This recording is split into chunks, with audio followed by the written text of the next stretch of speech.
এই গল্প ১৯৮০ সালে। মোহন একটা ছোট গ্রামের নিবাসী ছিল। মোহনের দুজন বন্ধু, আশুতোষ আর পাবন, মোহনের খুব ভালো বন্ধু ছিল। ওরা তিনজনে একসাথেই থাকতো, আর ওই তিনজনেরই ক্রিকেট খেলার খুবই শখ ছিল। মোহনের বাড়িতে ওর জেতার অনেক পুরস্কার ছিল। ওরা তিনজন নিজে গ্রামের শ্মশান ঘাটের ময়দানে ক্রিকেট খেলা করত। একদিন দুপুরে যখন মোহন ক্রিকেট খেলার জন্য যাচ্ছিল, তখন ওর দিদা বিরক্ত হয়ে ওকে বলল, বাবা, কতবার বলেছি তোকে যে সন্ধ্যের পরে শ্মশান ঘাটে যাওয়া উচিত না, কিন্তু তুই তো আমার একটা কথাও শুনিস না। ঠাকুমা, তোমার এটা মনে হয় যে সন্ধ্যের পরে শ্মশানের ভূতপ্রেতরা আমাদেরকে ধরে নেবে? আরে ভূতপ্রেত এসব কিছু হয় না ঠাকুমা।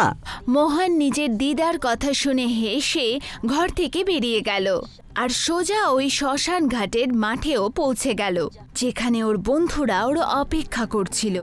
ওকে দেখে ওর বন্ধু আশুতোষ বলল, আজকে তো দেরি হলো কেন মোহন? তুই তো জানিস ভাই যে আমার ঠাকুমা এখানে বারণ করে ক্রিকেট খেলার জন্য। হ্যাঁ, উনি তো বলেন যে শ্মশানের ভূতপ্রেতরা আমাদেরকে ধরে নেবে, তাই। ওদের সাথে গ্রামের আরও অনেক ছেলেরা উপস্থিত ছিল। ওরা সবাই ক্রিকেট খেলতে থাকলো। ওই দিন ওরা সবাই ক্রিকেট খেলতে এত মশগুল হয়ে গেল যে কখন সন্ধে হয়ে গেল আর কখন রাতের অন্ধকার ছেয়ে গেল। ওরা সবাই ম্যাচ শেষ করে ঘরের দিকে রওনাই দিচ্ছিল, আর তখনই অন্ধকারে ওরা সবাই দূর থেকে ওদেরই গ্রামের এক ছেলে খেলাকে আসতে ওরা দেখতে পেল। খেলাও খুব ভালো ক্রিকেট খেলতো, যে সব সময় মোহন, আশুতোষ আর পাবনকে খেলায় খুব ভালো টক্কর দিত, কিন্তু কখনো মোহনকে হারাতে পারেনি। খেলা এই ব্যাপারটা নিয়ে সবসময় মনের মধ্যে খুব হিংসা করত। খেলা আসতেই ওদের সবাইকে বলল, ম্যাচটা এখনো শেষ হয়নি মোহন।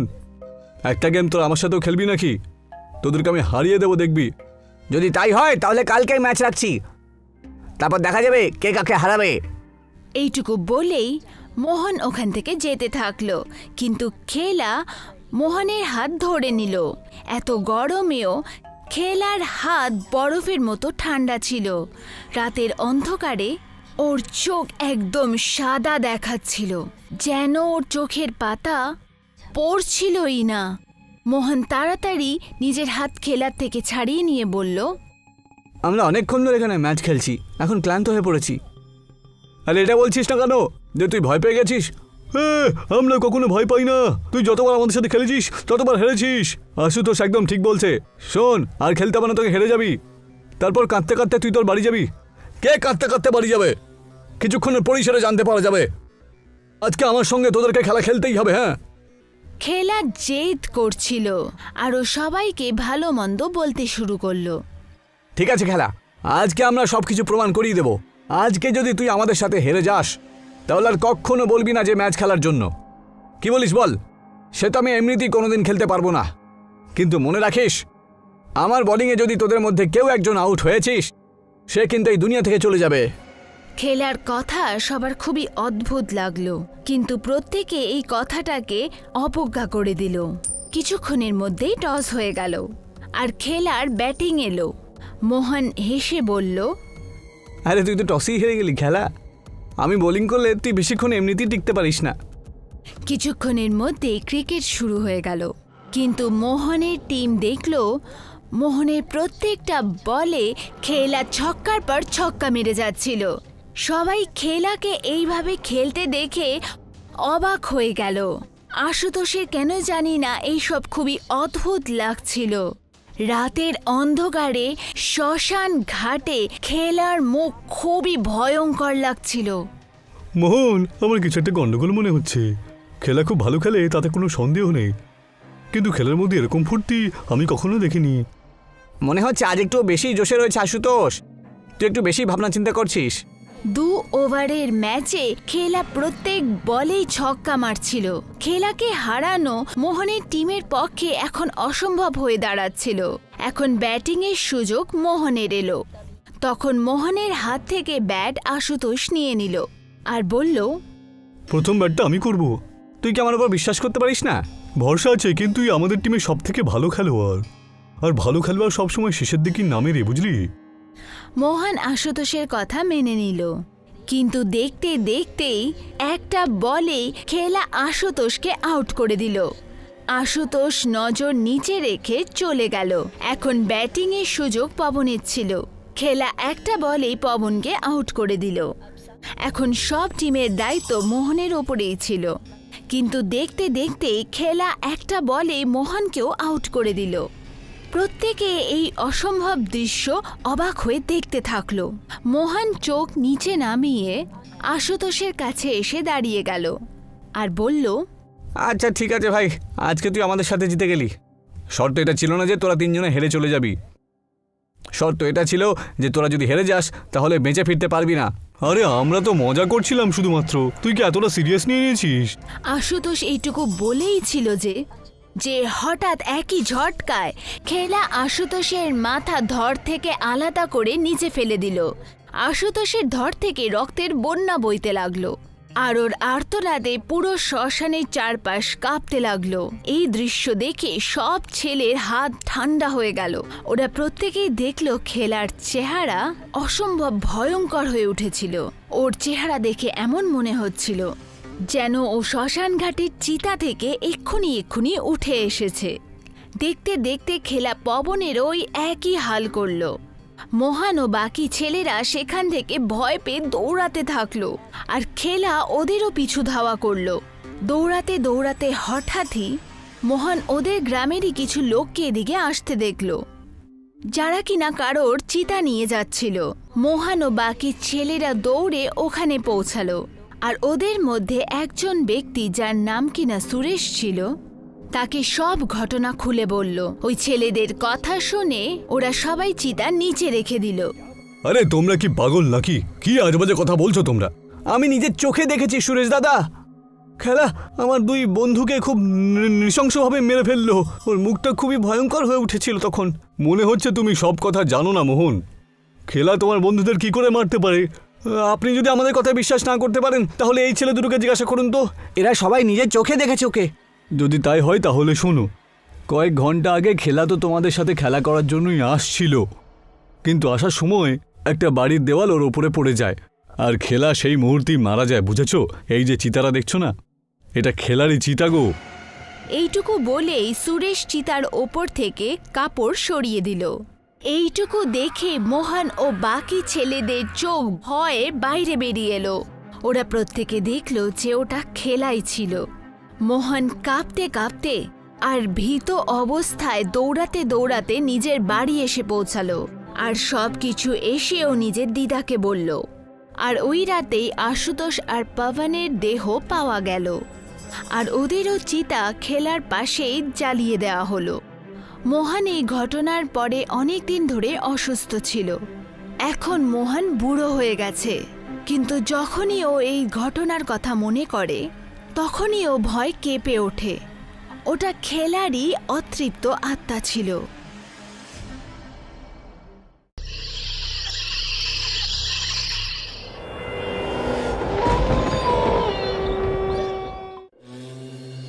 মুম্বাই ধামাল টিমের ক্যাপ্টেন রোহিত নিজের অন্য প্লেয়ারদের সাথে স্টেডিয়ামের অফিসে বসেছিল। কালকে হচ্ছে গিয়ে আমাদের ফাইনাল ম্যাচ। আরে বিরাজের আজকেই চোট লাগার দরকার ছিল, এখন নিজের জায়গায় অশ্বিনী নামের কোনো প্লেয়ারকে টেস্টিংয়ের জন্য পাঠাচ্ছে। স্যার আপনি চিন্তা করবেন না, আমরা দুটো ম্যাচই খুব ভালোভাবে সামলে নেব। ও থাকার জন্য তো আপনারা আমাদের ট্যালেন্ট দেখতেই পেতেন না। কালকের ম্যাচে আপনি জানতে পেরে যাবেন। Sir, my name is Ashwini. Virat sir আপনার ব্যাপারে বলেছিলেন। আমি তো ভেবেছিলাম যে বিরাজ নিজের জায়গায় কোনো ভালো প্লেয়ারকে পাঠাবে। তুমি তো একটা মেয়ে মানুষ। স্যার একবার আমার উপরে ভরসা করে তো দেখেন। আমার স্বপ্ন যে আমি আইপিএল ম্যাচ খেলি আর নিজের টিমকে জিতিয়ে নাম উজ্জ্বল করি। তোমাকে বিরাজ পাঠিয়েছে তো নিশ্চয়ই কিছু ভেবেচিন্তেই পাঠিয়েছে। রোহিত কিছু টিমের প্লেয়ারের সাথে অশ্বিনীর টেস্ট নিল।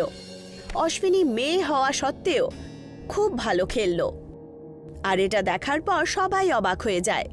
রোহিতও খুব খুশি হলো, আর ও অশ্বিনীকে বিরাজের জায়গায় ম্যাচে খেলানোর নির্ণয় নিয়ে নেয়। পরের দিন ম্যাচ শুরু হলো। চেন্নাই সুপারস্টার টিম 275 রান বানিয়ে ফেলল। এখন মুম্বাই ধামাল ব্যাটিংয়ের জন্য ময়দানে নামলো। টিমের দুজন প্লেয়ার মিলে এখন পর্যন্ত 30 রান বানিয়েছে। এখন এর পরের উইকেটে তুমি কিন্তু মাঠে নামবে। ইয়েস স্যার, আমি একটু বাথরুমে গিয়ে আসছি যাতে ম্যাচের সময় প্রবলেম না হয়। শিওর। এইটুকু বলে অশ্বিনী ওখান থেকে চলে যায়।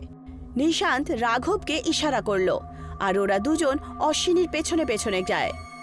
যেই মাত্র অশ্বিনী বাথরুম থেকে বাইরে বেরোলো, রাঘব ওর ওপরে ধাক্কা লাগালো আর ওর ড্রেসে ড্রিঙ্ক সরিয়ে দেয়। আরে, এটা তুমি কি করলে? এখন আমি কি করব? আরে ক্ষমা করবেন, ভুল হয়ে গেছে। কিন্তু তুমি টেনশন নিও না, এখানে একটা স্টোররুম আছে, সেখানে তুমি আরও একটা প্যান্ট পেয়ে যাবে। ওরা দুজন ওকে ওই রুমের দিকে নিয়ে যায়। যেই মাত্র ও রুমে গেল, দুজনই তার পেছনে পেছনে ভেতরে ঢুকে গেল। আরে, তোমরা কোথায় যাচ্ছ? আমি কবে থেকে এই সুযোগের অপেক্ষায় ছিলাম যে আমরা দুজনে মিলে টিমকে জেতাবো আর নিজেদের নাম উজ্জ্বল করব। আজ সেই সুযোগটা পেয়েছি, তো তুমি আমার থেকে সেটা ছিনিয়ে নিতে চাও, সেটা আবার একটা মেয়ে হয়ে? তোমরা দুজন পাগল হয়ে গেছো নাকি? ঈশান তার গলা ধরে নেয়। আহ! আহ! রাঘব ব্যাট উঠিয়ে ওই মেয়েটার মাথায় মেরে দেয়। যতক্ষণে এর জ্ঞান ফিরবে, আমরা দুজনে এর জায়গায় খেলে আমাদের টিমকে ম্যাচ জিতিয়ে দেব। রাঘব অশ্বিনীর মোবাইল নিয়ে নিল আর ওরা দুজন বাইরে দিয়ে দরজা লক করে দেয় আর চলে যায়। স্যার, আমরা দুজনে বাথরুমের দিক থেকেই আসছি, অশ্বিনী কিন্তু ওখানে নেই। ও এই সময় কোথায় যেতে পারে? রোহিত অশ্বিনীকে ফোন করলো, তখন ওর মোবাইল সুইচ অফ ছিল। তক্ষুনি ওদের একটা প্লেয়ার আউট হয়ে যায়। ওর টার্ন এসে গেছে, কিন্তু ও এখন গেলটা কোথায়? স্যার, আপনি চিন্তা করবেন না, আমি আছি না, আমি ওর জায়গায় খেলতে যাচ্ছি। ঠিক আছে ঈশান্ত, আগে তুমি যাও। ঈশান্ত খেলার জন্য চলে যায়, কিন্তু ও একদমই ভালো খেলছিল না। ও 2 ওভারেই শুধু 7 রানই বানালো। এবার পরের উইকেটটা পড়লেই আমি খেলতে যাব আর আমার ট্যালেন্ট সব জায়গায় ছড়িয়ে পড়বে। তক্ষুনি রোহিতের মোবাইলে অশ্বিনীর কল আসে। আরে অশ্বিনী, তুমি ছিলে কোথায়? তুমি কি জানো তোমার জায়গায় ঈশান্তকে পাঠাতে হয়েছে? এটা দেখে রাঘব অবাক হয়ে যায়। অশ্বিনীকে তো আমি অজ্ঞান করে ঘরের মধ্যে বন্ধ করে দিয়ে এসেছি, আর ওর মোবাইলটাও আমার কাছেই রয়েছে। তাহলে ওর ফোন থেকে কল এলো কি করে? স্যার, আমার পেটে হঠাৎ করে খুব ব্যথা হতে শুরু করলো। আপনি চিন্তা করবেন না, আমি ব্যাস 10 মিনিটে আসছি। ঠিক আছে, তাড়াতাড়ি এসো, আমি এক্ষুনি গিয়ে দেখছি স্যার ব্যাপারটা আসলে হয়েছেটা কি। রাঘব আবার স্টোর রুমের দিকে চলে গেল। দরজা এখনো বাইরে দিয়ে লক ছিল। ও দরজা খুলল আর ভেতরে চলে গেল। ওখানে মাটিতে রক্ত ছড়িয়ে পড়ল আর অশ্বিনীর লাশও পড়েছিল। ও খুব ভয় পেয়ে যায়। আমি তো শুধুমাত্র অজ্ঞানই করতে চেয়েছিলাম, এ তো মরে গেছে এখন। ও মাই গড, এটা আমি কি করে বসলাম? যদি ও মরে গিয়ে থাকে তাহলে স্যারকে কল করলোটাকে? তক্ষুনি হঠাৎ ওই রুমের সমস্ত লাইট বদলে রক্তের মতো লাল হয়ে যায়। ওর ঠিক পেছনে অশ্বিনীর আত্মা দাঁড়িয়েছিল। ওর পা হাওয়ায় ছিল, পুরো শরীর নীল হয়ে গেছিল। শয়তান! রাঘব যেইমাত্র পেছনে ঘুরে দেখল, ওর চোখ ছানা বড়া হয়ে গেল। ও চিৎকার করতে করতে যেইমাত্র দরজার দিকে দৌড়লো, অশ্বিনী তাকে গলা চেপে ধরল। আজকে হবি তুই man of the match. Ashwini নিজের লাশের কাছ থেকে ব্যাট ওঠালো আর রাঘবের বুকে ছুঁড়ে মারল। হামলা এত তীব্র ছিল যে ব্যাট তার শরীরের আর পার হয়ে গেছিল। রাঘবের মুখ থেকে রক্তের ধারা বেরোচ্ছিল আর ও মরে গেছিল। অন্যদিকে এখন ঈশান্তের সাথে খেলছিল বিশালও আউট হয়ে গেল। ঈশান্তের অপেক্ষা ছিল যে এখন রাঘব আসবে, কিন্তু যখন ও রোহিতের কাছে দাঁড়িয়ে থাকা অশ্বিনীকে দেখতে পায় তখন ও অবাক হলো। এ বাইরে কি করে এলো আর রাঘব কোথায় চলে গেল? রোহিত অশ্বিনীকে খেলার জন্য পাঠিয়ে দিল। অডিয়েন্সও ভাবছিল যে একটা মেয়ে এখন ক্রিকেট খেলবে, কিন্তু যখন অশ্বিনী খেলতে শুরু করলো তখন গেম পুরো পাল্টে গেল। কখনো 4, কখনো 6। অডিয়েন্স এখন অবাক হয়ে গেল। আর তার সাথে খেলছিল যে ঈশান, খুব হিংসে করছিল। 30 রান বানানোর পর ও আউট হয়ে গেল। ওর হিংসের কোনো সীমানাই ছিল না।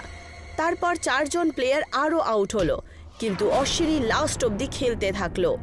এখন ওদেরকে 5 রানের দরকার ছিল, আর বল ছিল 3টে। সামনের টিম বল ফেললো, আর অশ্বিনী তাতে ছক্কা লাগিয়ে দিল।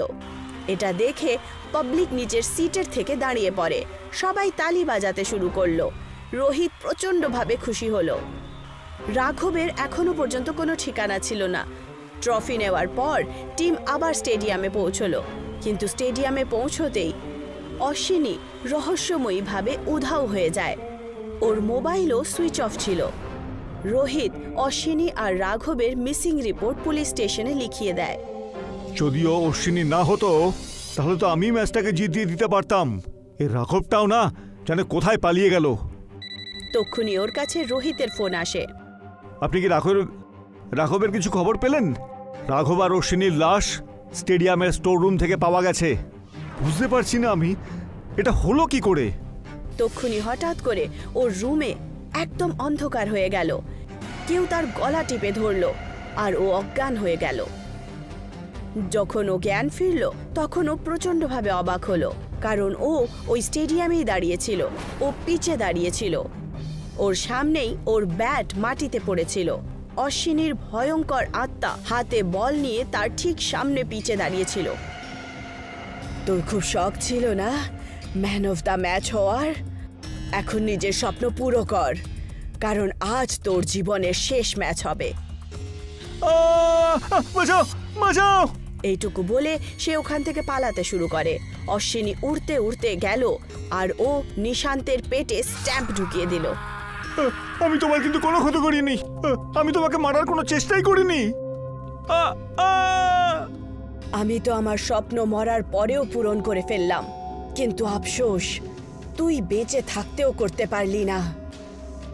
ও দেরি না করতে করতে স্ট্যাম্পটা নিজের পেট থেকে বার করে নিশান্তের মুখের ভেতরে ঢুকিয়ে দেয়।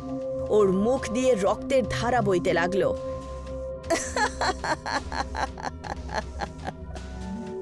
তিনজন খেলাড়ির মৃত্যুর কারণ আজ পর্যন্ত কেউ জানতে পারল না, কিন্তু অশ্বিনী একটা মেয়ে হয়েও যেইভাবে নিজের প্রথম ম্যাচেই নিজের টিমকে জিতিয়েছিল, তার এই কারনামার কারণে তার নাম সব সময়ের জন্য ক্রিকেটের পৃথিবীতে অমর থাকবে।